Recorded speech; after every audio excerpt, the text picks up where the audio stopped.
10, 9, 8, 7, 6, 5, 4, 3, 2, Manchester 1, United have 0. reached the promised land. Well. Good morning, everybody. Sam here, United People's TV. Apologies if I sound hungover. I'm a little bit hungover. I went to the game yesterday. We all know what happened. We'll speak about it. We're going to speak about the season.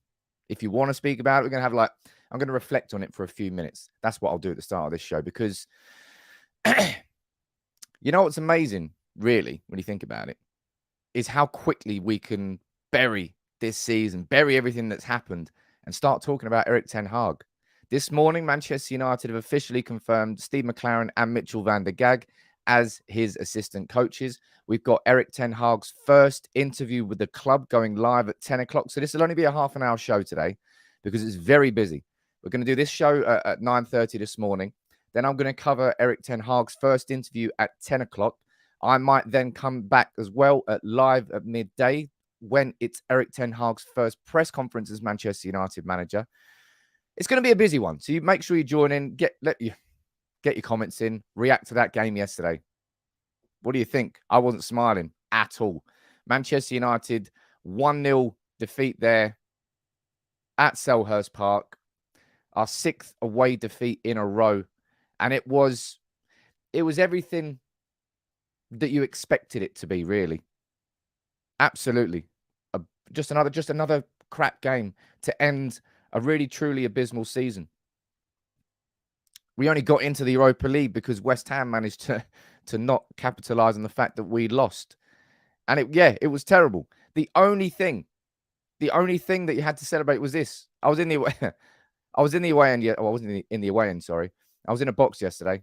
First time I've ever actually done that in an away game. I've only been in a hospitality twice for Man United. One was Liverpool at home. I think it was when Balotelli was still playing. We won 3-0. And yesterday. And I'll be honest, the only point of excitement was that. There's the four of us up there sitting there. Literally doomsday could have happened yesterday. It was half-time. City were losing 2-0. Liverpool were drawing. They were one goal away from winning. That's all it was. That's all we had to celebrate in that stadium yesterday. Dan, I did not get my photo with Erik Ten Hag because Erik Ten Hag was not in the boxes. I mean, I didn't think he would be. I thought he would be like in the director's area behind the dugouts, and he was. So we couldn't get anywhere near him. And neither could Gary Cotterill. Have you seen that video of him chasing Erik Ten Hag out of the stadium and his security guard going, "What are you doing, man? Go away. If he doesn't want to speak to you, he doesn't want to speak to you." Simple as that. Daniel, you're joining as a member. Let me know where you're watching from, my friend. But look, how do you want to reflect on that game yesterday, right? Do you want to reflect on that game yesterday? Is there anything you want to say about it? I don't know. I don't really think there is. As I said, that's the only amazing is a strong word to describe it, right?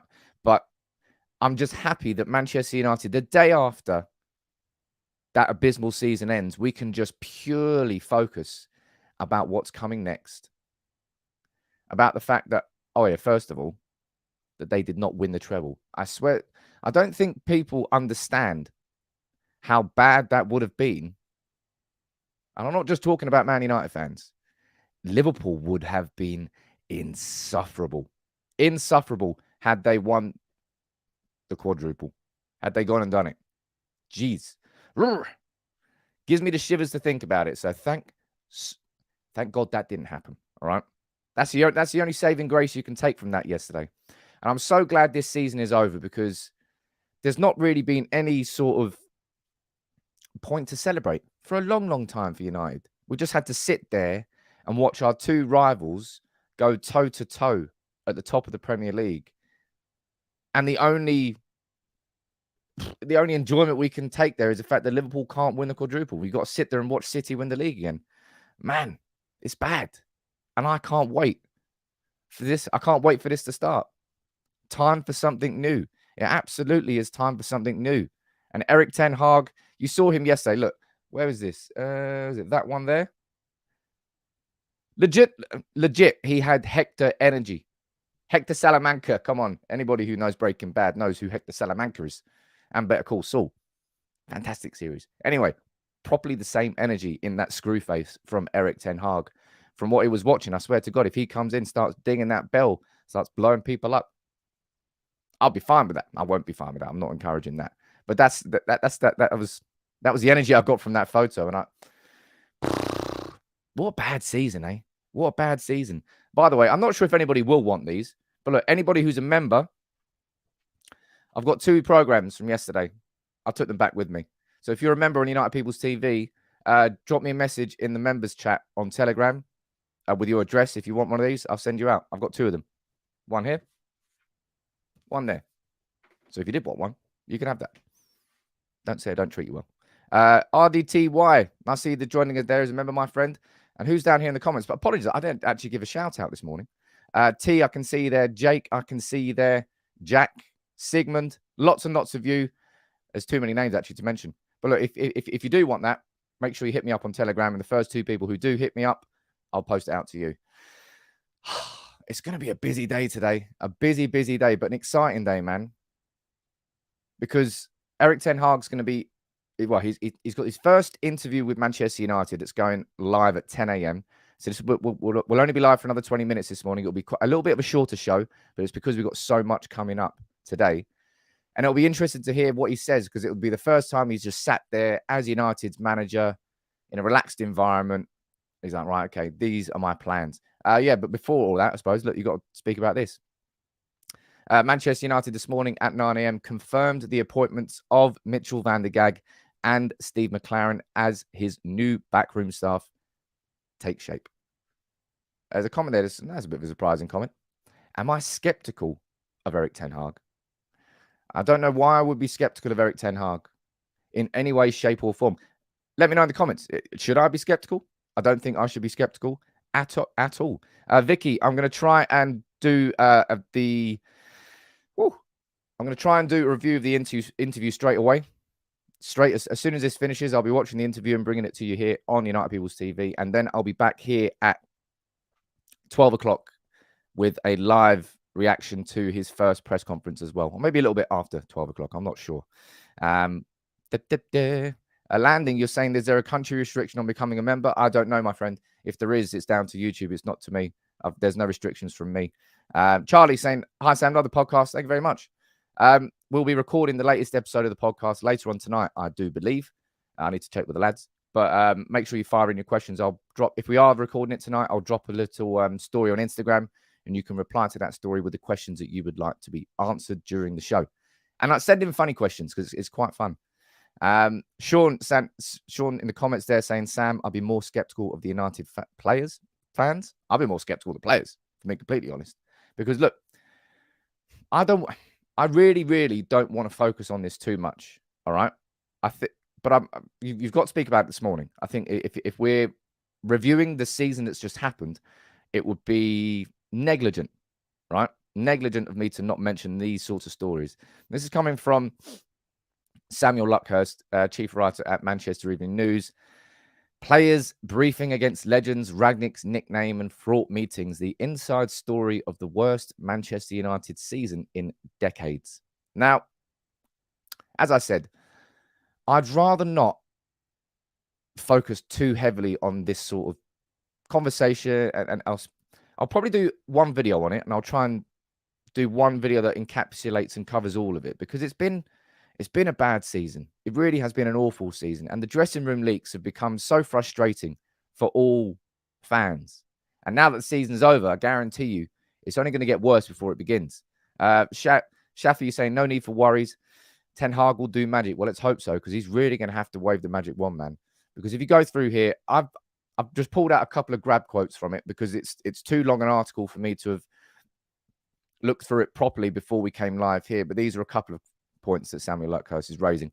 So one Manchester United player complained Rangnick talked to him like a child and did not give a shite about Rangnick's advice. Another player was dubbed a teacher's pet. Now, honestly, some of these comments and quotes, it literally sounds like we're talking about a year 8 football team. But we're not. We're talking about Manchester United Football Club. It's embarrassing. It really is embarrassing. But let's run through a couple more of these before you can let me know what you think in the comments, all right? Those close to one Man United player refer to Rangnick as specs behind his back. Legitimately. Fucking kids. The squad's disillusionment was a source of fascination to Fergie, who used back channels to gauge the mood. I don't think Fergie's that involved. Erik Bailly questioned how Harry Maguire could continue to start for United whilst underperforming.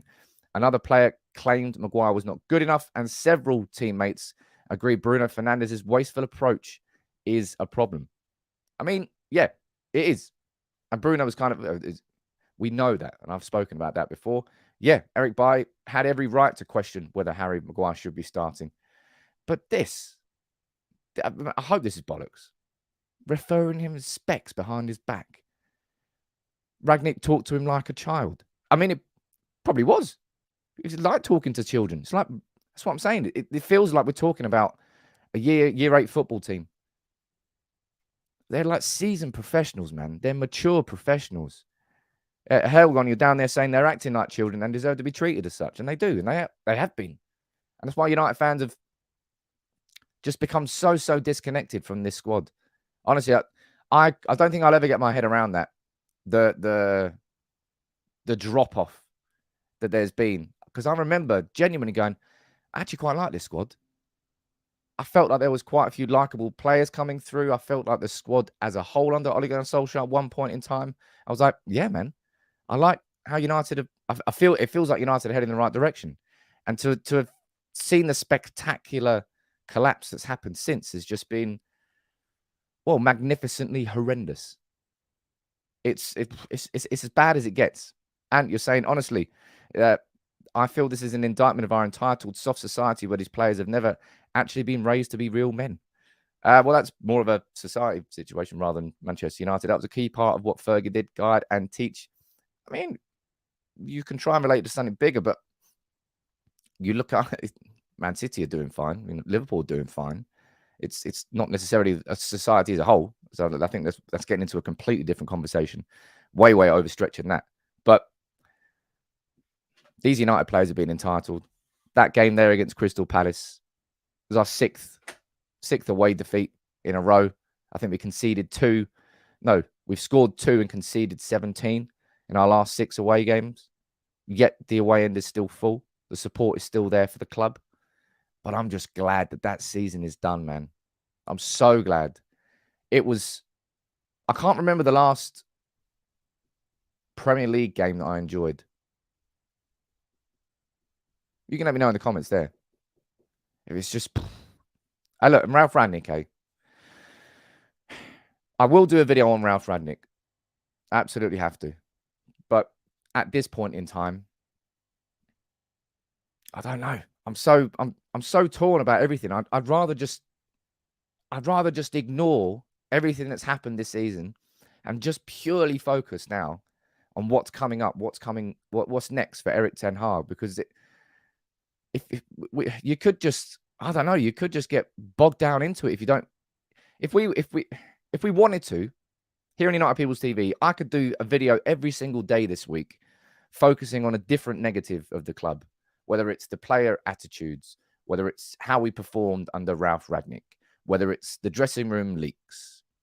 If I wanted to go for that sort of approach, I easily could.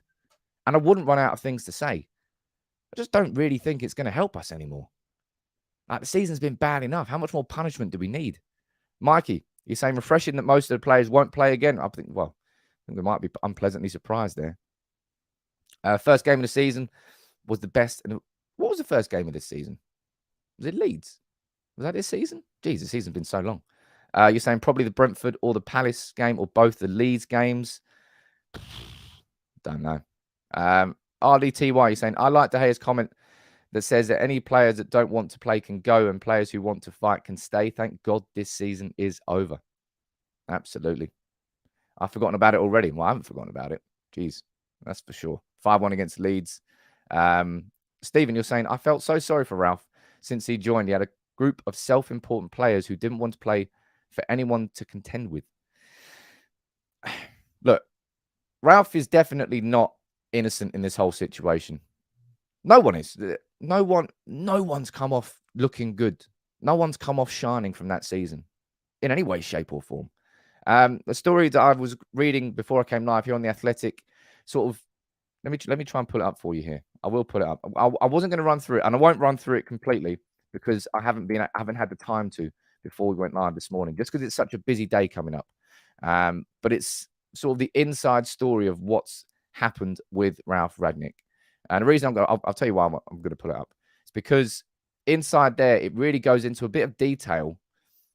A bit confusing, I'll be honest, as to what Rangnick was trying to achieve by doing this. That took way too long. Athletics website needs to be better.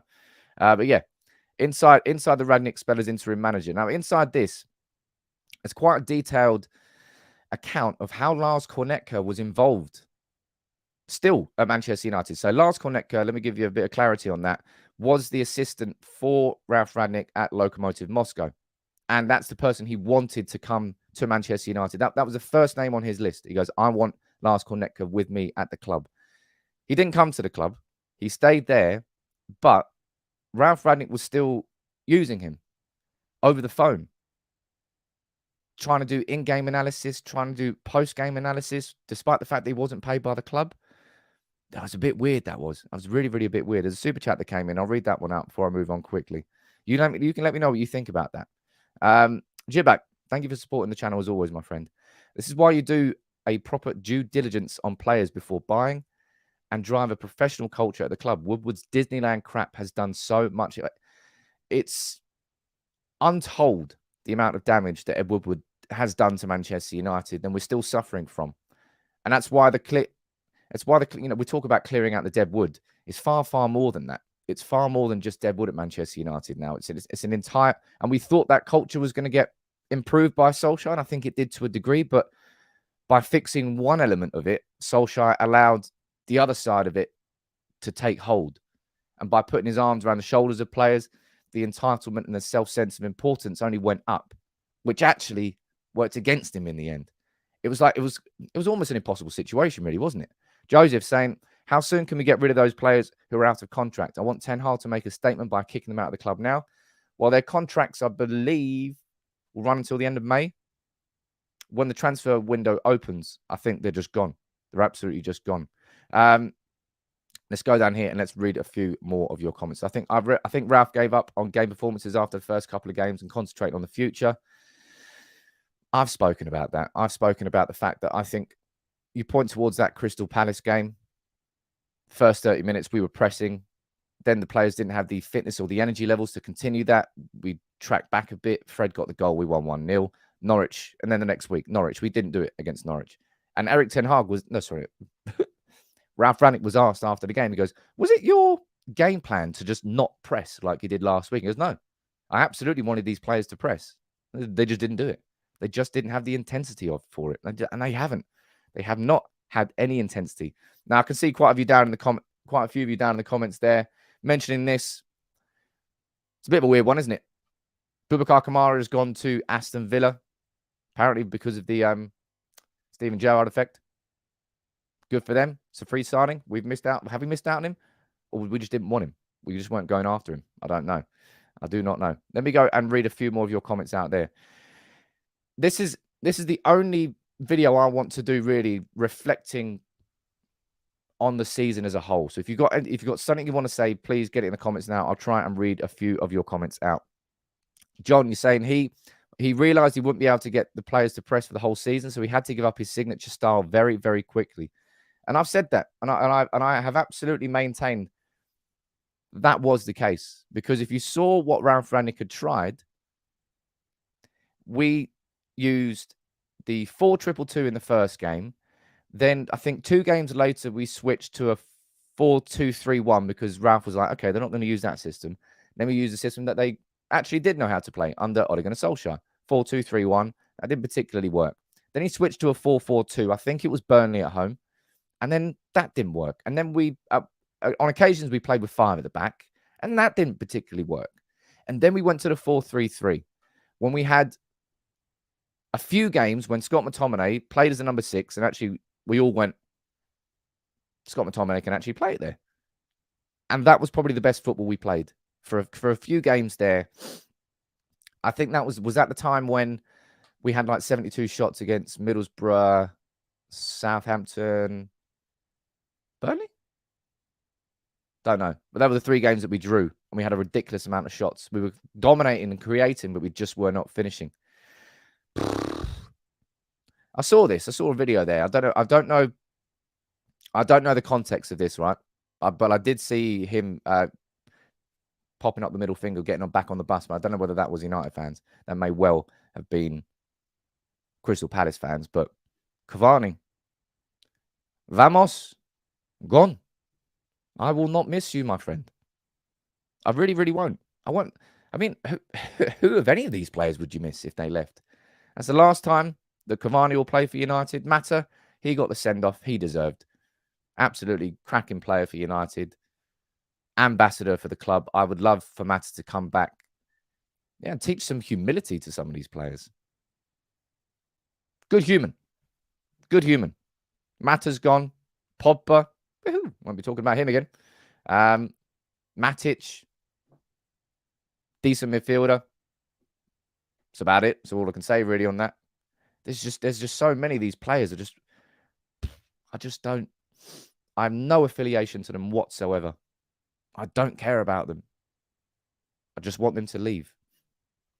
Right, I'm going to read a few more of your comments out. What else? What other things we got to talk about here? But yeah, as I said, expect to see more of this week.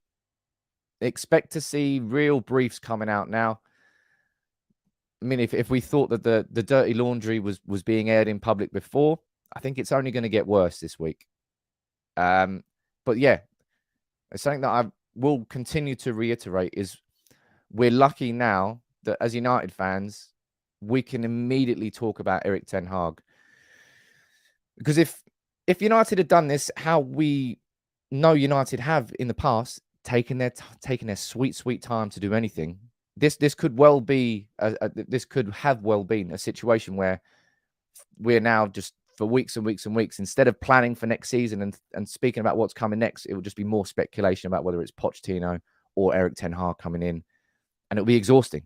So I think I'm happy now that we can immediately just boom, the day after Erik Ten Hag's first interview as Manchester United manager with the club, boom, Erik Ten Hag's first press conference as Manchester United manager at 12 o'clock when he gets unveiled. Boom. Let's move on. Let's bury that season immediately under good news. Let me go read a few of your comments out here. So, Craig, look back at the season. Would our season have been worse if Ralph blended in the youngest with the senior players? Then the youngest would have been prepared. I mean, it depends on how you look at blooding young players in, because if you put them into the wrong environment, you're not putting them into an environment that's probably going to help them grow. Obviously, you can learn from adversity, but I don't know. I'm not going to look back at this season and go, if this had happened differently and that had happened differently. Too much. What I would say is, I think if Michael Carrick had stayed, I think it would have gone better for Ralph Rangnick. I think he was a little bit blindsided by that. Wasn't really expecting to lose him. I don't think he was expecting to lose Kieran McKenna either. And it was tough for him. He couldn't get the people in that he wanted. No way in hell was Chris Armas first on his list. Absolutely no way in hell. It was just like, who could I get in at this point as an interim manager? Chris Armas. There you go. That's what it is. And it was, man. It's been embarrassing this season, isn't it? It's been so embarrassing. There's been nothing. You just had to watch everybody whilst everything. Donny van de Beek scored yesterday. I almost have to laugh at that now. Josh, what are you saying here, sir? Joseph, sorry. With so many players yesterday unavailable due to injury, either the whole medical team needs a sack or those players who didn't want to play need to be sold. These players don't care, man. We know they do not care. And Ajay, of course that affected us. You've taken away what was one of the best talents we've seen from the academy. And all of a sudden, we've limited up front. Rashford's bang out of form. Ronaldo can't play every week. And Cavani just decides to play when he wants to play. It's weird, man. But, right. Sam, please explain to me why Bruno got a new... Because Bruno's a fantastic player. People. And I will happily defend this. And I will happily say this. Like, choose your fights. don't go after. You can go after Bruno, but don't just try and say Bruno's a shit player, because it's categorically not true. Nobody has created more chances than him in the Premier League in the last 2 years, I don't think. Not even De Bruyne, not even Trent, nobody. But Bruno has to rein himself in a little bit, right? Has to rein himself in. Erik Ten Hag has to coach him. And Bruno has to be malleable. He has to allow himself to be coached. He can't come in under Erik Ten Hag and think, I'm perfect. There's nothing that needs to be improved in my game. If he does that, it won't work. But Bruno, got every belief in Bruno. Really do. As I say, there are a lot of United players that you can point the finger at and throw your scorn towards. I just think save your energy for other players instead of Bruno Fernandes. Yeah, he has been bad this season. Name a United player that hasn't been bad this season. Players are always, not always, but majority of the time, a player is sort of symptomatic of the situation of their club. Man United have been in free fall all season. So has Bruno Fernandes. And so has pretty much every other player. Sean, I see you there joining as a member, my friend. Honestly, I keep saying this, but it's been amazing the growth there's been in the community here on United People's TV over the last few weeks. Anybody who hasn't already joined the new community, launched it on Telegram over the weekend. That was I needed to do that because WhatsApp, we'd outgrown WhatsApp. It wasn't big enough.